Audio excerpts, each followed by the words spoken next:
Well student, revaluation account के लिए दो और क्वेश्चनों को समझते हैं। I read the question for you. ठीक है, इस क्वेश्चन में जो नया पार्टनर है वो है सी और पुराने पार्टनर है ए और बी। ठीक है, डेटर्स है हमारे पास 40,000 और इन डेटर्स में कोई एक्स है। ठीक है, who is consider as a good debtors. अब जो गुड डेटर्स हैं उनका हमें पूरा अमाउंट मिलेगा, यानी कि उनके लिए हमें प्रोविज़न बनाने की ज़रूरत नहीं है। प्रोविज़न हम सिर्फ उनके लिए बनाते हैं जिन पे हमें ये डाउट होता है कि शायद उनसे पैसा हमें पूरा रिकवर ना हो पाए। तो प्रोविज़न बनाने के कितना है, प्रोविज़न बनाने के लिए हमने क्या डिसीजन लिया कि हमें 5% का प्रोविज़न बनाना है। एक और डेटर हैं जो कि 5,000 हैं जिनके ऊपर हमारा बैलेंस, और वो इंसॉल्वेंट हो गए हैं, बैंकक्रप्ट हो गए हैं, जिसमें से हमें 25% ही केवल रिकवर होगा।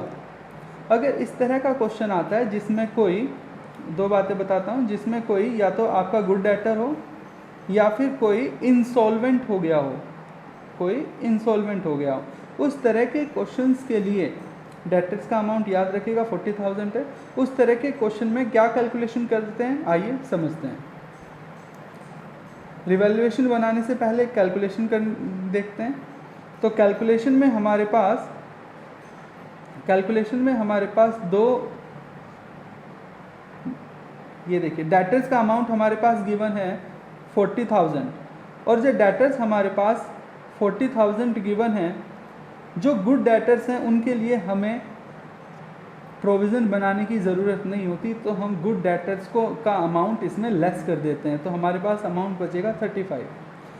जो लोग इंसॉल्वेंट हो चुके हैं वो हमें अब कुछ पैसा नहीं दे सकते, और जब वो पैसा नहीं दे सकते, जब उनसे पैसा आएगा ही नहीं, तो उनके लिए हम प्रोविज़न क्यों बनाएंगे। तो गुड डेटर्स और इंसॉल्वेंट डेटर्स दोनों को हम डिडक्ट कर देते हैं डेटर्स के मेन बैलेंस में से। ठीक है, और जो भी अमाउंट बचता है उस पर हम अपने 5% के डेटर्स का प्रोविज़न बना लेते हैं। 5% बचे हुए डेटर्स को प्रोविज़न होता है 1,500। ठीक है, अब देखते हैं कि जो हमारे 5,000 यहाँ पे जो है 5,000 है, ना कि 50,000। जो 5,000 हमारे डेटर्स थे जो इंसॉल्वेंट हो गए थे, उनमें से हमने 25% रिकवर कर लिया और 75% वो है जो हम रिकवर नहीं कर पाए, यानी कि वो हमारा क्या हो गया है, लॉस हो गया है। जो डेटर्स हमने खो दिए, जिनका पैसा अब हमें कभी नहीं मिलेगा, उतने से हमारे डेटर्स का अमाउंट घट गया है। Reduce the balance of debtor by 75%, that is 3,750। जो डेटर्स हमारे पास पहले 5,000 थे, क्योंकि इंसॉल्वेंट होने के बाद वो केवल 25% ही लौटा पाया, और 75% यानी कि 3,750, ये 3,750 जो अमाउंट है वो हमें कभी लौटा नहीं पाएगा, यानी कि वो डेटर्स हमारे मर गए बाज़ार में, वो हमारे ख़त्म हो गए। इतने से पहले डेटर का अमाउंट ये है, अब इतने के डेटर्स हमारे नष्ट हो चुके हैं, तो ये अमाउंट हम डेटर्स में से डिडक्ट कर देंगे। इसको लिखना कैसे, रिवैल्यूएशन अकाउंट में जब भी कभी प्रोविज़न बनाएंगे तो प्रोविज़न हमेशा डेबिट साइड पर आएगा। 1,500 का प्रोविज़न था इस बार। डेटर्स कितने डिडक्ट हुए थे, कितने बैलेंस कम हुआ था, वो था 3,750।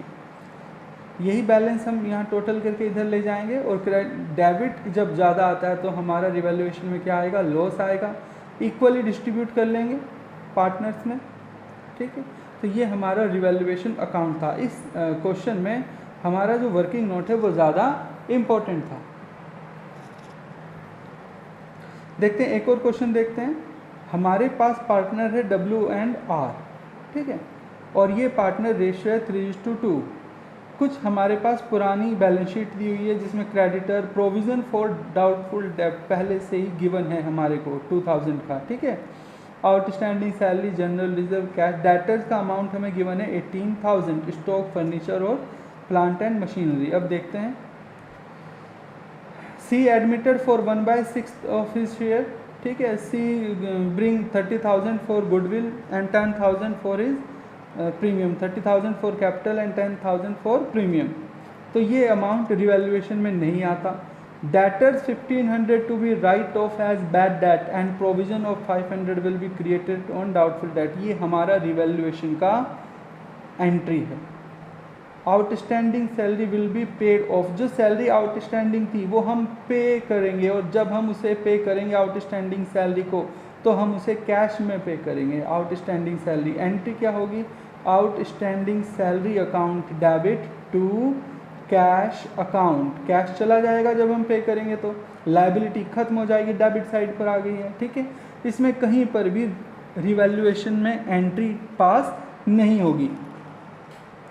तो सिर्फ अभी तक हमारे पास जो है ये जो सेकंड एंट्री है ये रिवैल्यूएशन की है. देखिए, जब भी कभी लॉन्ग क्वेश्चंस आपके सामने आएंगे तो आपको ये पहचानना पड़ेगा कि इसमें से कौन सी एंट्री रिवैल्यूएशन की है. तो रिवैल्यूएशन में हमें सिर्फ ये देखना है कि एसेट और लायबिलिटी किसमें इंक्रीज या डिक्रीज हो रहे हैं. Stock is depreciated by 10%. Stock 10% से घट रहा है. फर्नीचर 500 से, प्लांट एंड मशीनरी 8% से, यानी कि इसमें एसेट्स की वैल्यू कम हो रही है. ये रिवैल्यूएशन की एंट्री है. Investment 2500 not mention in balance sheet were to be taken. Investment को लेंगे, इन्वेस्टमेंट का अमाउंट बढ़ रहा है, इन्वेस्टमेंट हमारा एसेट है, ये रिवैल्यूएशन की एंट्री है. Credited 2100 not recorded in the book was to be taken into account. ये भी हमारी रिवैल्यूएशन की ही एंट्री है. पहले क्रेडिटर नहीं थे, अब क्रेडिटर हमें बुक्स में लिखने हैं, तो लायबिलिटी यानी क्रेडिटर का अमाउंट हमारे पास बढ़ गया है. तो 4 एंट्रियां हैं हमारे पास, और इन चारों एंट्री की ट्रीटमेंट को अब हम समझते हैं. रिवैल्यूएशन बनाने से पहले कैलकुलेशन चेक करते हैं. देखिए, कैलकुलेशन सिंपल है कि डेटर्स का अमाउंट मुझे गिवन है 18,000. ठीक है, डेटर्स में कितने राइट ऑफ कर रहा हूँ, जितने मेरे डेटर्स कम हो जाएंगे उन डेटर्स के लिए मुझे प्रोविज़न बनाने की ज़रूरत नहीं होगी. तो डेटर्स मैंने कितने राइट ऑफ किए? 1500. बचा हुआ बैलेंस क्या है? 16,500. इस पर मुझे प्रोविज़न बनाने की ज़रूरत है. तो 16,500 का 5% होगा 825 का मुझे इस साल प्रोविज़न बनाना है. ये करंट ईयर का प्रोविज़न है. ठीक है, अब एक बात देखते हैं. इस क्वेश्चन में हमें प्रोविज़न फॉर डाउटफुल डेट, पुरानी बैलेंस शीट में प्रोविज़न का बैलेंस दिया हुआ था. प्रोविज़न में डेटर्स का इसलिए बनाता हूँ क्योंकि डेटर से जो पैसा मुझे आना है, अगर उस पैसे में या डेटर से होने वाले भुगतान में कुछ कमी होती है, तो उस कमी को, उस नुकसान को मैं इस प्रोविज़न के अमाउंट से रिकवर करूँगा. मेरा पिछली बैलेंस शीट में प्रोविज़न का क्या बैलेंस था? 2000 रुपीज़. सबसे पहले मेरे 1500 रुपये के डेटर्स बाज़ार में मर गए. अब उनसे मुझे कभी पैसा नहीं आएगा, ये मेरा नुकसान हुआ, और सबसे पहले नुकसान में इस प्रोविज़न के अमाउंट से रिकवर करूँगा. Right of debtors recover. ठीक है, तो ये जब मैं राइट ऑफ जो डेटर्स हैं, जब मैं इन्हें रिकवर करता हूँ तो मेरा प्रोविज़न का अमाउंट कम हो जाता है, और कितना रह जाता है? 500. यानी कि पिछले साल का प्रोविज़न अभी भी मेरे पास 500 बचा हुआ है. और मैंने आपसे कहा था अगर पिछले साल का प्रोविज़न हो और नया आपको प्रोविज़न बनाना हो, तो अब हमेशा इन दोनों अमाउंट के बीच में आपको कंपेयर करना होगा. देखिए, पिछला जो बचा हुआ अमाउंट है प्रोविज़न का, वो है मेरे पास 500. इस साल मुझे कितना प्रोविज़न बनाना है, मेंशन करना है अपने अकाउंट में, वो है 825. यानी कि पिछले साल से इस साल मुझे 325 का प्रोविज़न में इंक्रीज़ हो रहा है. जब कभी दोनों प्रोविज़न दिए हुए हों, प्रीवियस ईयर और करंट ईयर, तो हमेशा मुझे इन दोनों के बैलेंस का मैच कंपेयर करना होगा. जैसे कि इस बार प्रीवियस ईयर से करंट ईयर का प्रोविज़न ज़्यादा बनाना है. कितना ज़्यादा बनाना है? 325. तो 325 से ही प्रोविज़न की वैल्यू बढ़ जाएगी. ठीक है, और प्रोविज़न हमारा लायबिलिटी है. जब ये वैल्यू बढ़ेगी तो सिंपली मैं इसे कहाँ पर शो करूँगा? मैं इसे शो करूँगा अपने रिवैल्यूएशन के डेबिट साइड में. प्रोविज़न फॉर डाउटफुल डेब्ट 325. स्टॉक की वैल्यू कम हो रही थी 10%, फर्नीचर की 500 से कम हो रही थी, प्लांट एंड मशीनरी की 8% से कम हो रही थी. ये मैंने लिख दिया है. इन्वेस्टमेंट जो पहले नहीं थे अब मैंने लिखे हैं, क्रेडिटर जो पहले नहीं थे अब मैंने वो लिख दिए हैं. और दोनों कॉलम में जो डिफरेंस आ रहा है वो डिफरेंस बना रहा है लॉस को, क्योंकि डेबिट साइड का कॉलम बड़ा है क्रेडिट साइड से. ठीक है, इस डिफरेंस के अमाउंट को मैंने उनकी पुरानी P&L रेशियो में डिस्ट्रीब्यूट कर दिया. यह है मेरा रिवैल्यूएशन अकाउंट. स्टूडेंट, यहाँ पर हमने रिवैल्यूएशन में आने वाली प्रॉब्लम और कुछ रिवैल्यूएशन के अच्छे एग्जाम्पल्स, अच्छे क्वेश्चंस को हमने सोल्व किया। ठीक है, उम्मीद करता हूँ कि आप अपनी बुक के ज़्यादातर क्वेश्चन सोल्व करेंगे और जो डाउट होगी आप वो पूछेंगे। Thank you.